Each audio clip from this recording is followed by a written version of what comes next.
Hey Liz, it's Kyle here. First I want to say that I loved your video this week. It was great that you were able to be so honest and sincere while talking about your cousin and everything like that. And along with that same sort of thing, that's what I'd like to do in this video. See, I had a cousin who I was really close with, despite the fact that he lived in North Dakota. Ever since we were young, I always looked up to him. He had a great sense of humor. He was always happy. And he was so knowledgeable too, you know? And especially with stuff like computers and things like that I was really interested in. And he taught me so much. And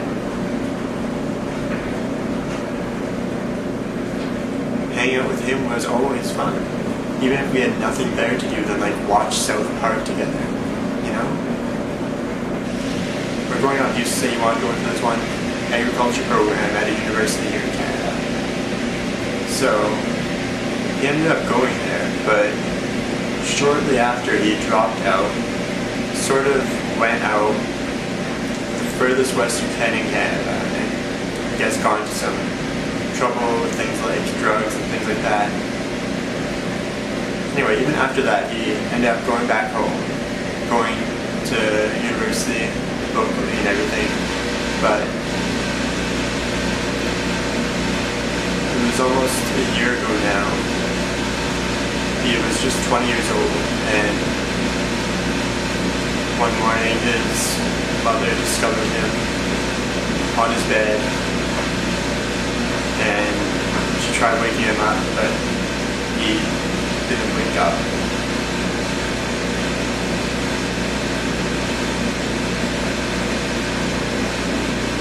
He had died of heart failure, probably due to an overdose of drugs and alcohol from the night before. And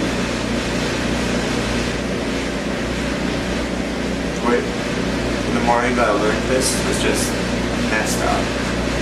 Basically, I was really excited to wake up that morning because that was the morning I got my results back from the International Baccalaureate program.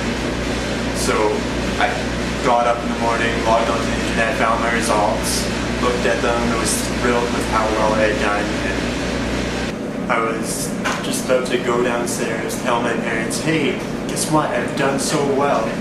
And then my dad enters the room.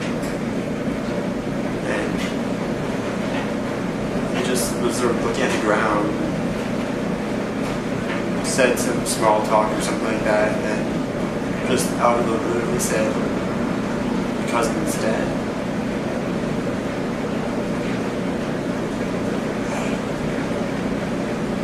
When he said that, at first I had no clue what he was talking about. Like, how could that be true?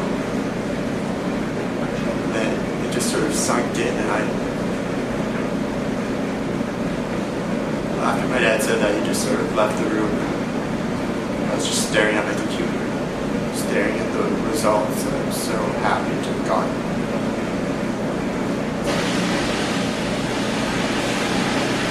As I was staring at them, I wasn't thinking about them. I was thinking about him.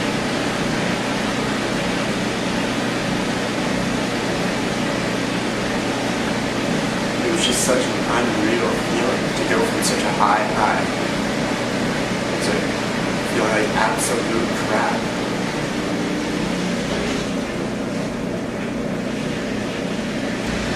I just couldn't believe that it could happen to someone so great. He was so young, and he was so smart, he was so nice and happy, and just a wonderful person, you know? So later that month there was a service to celebrate his life, sort of thing. And for that I prepared a little thing to say about him, to go over some of the memories and great traits of his. I felt before the service I was freaked out about it, like saying those sort of things. But really helped me so much just to get the emotions off my chest, just to sort of say goodbye in a way. I've been meaning to do the same thing here, so thank you, Liz, for bringing this up, because it's really allowed me to be able to say it now, get it off my chest once more, sort of look back on all the good times we had and everything. So yeah.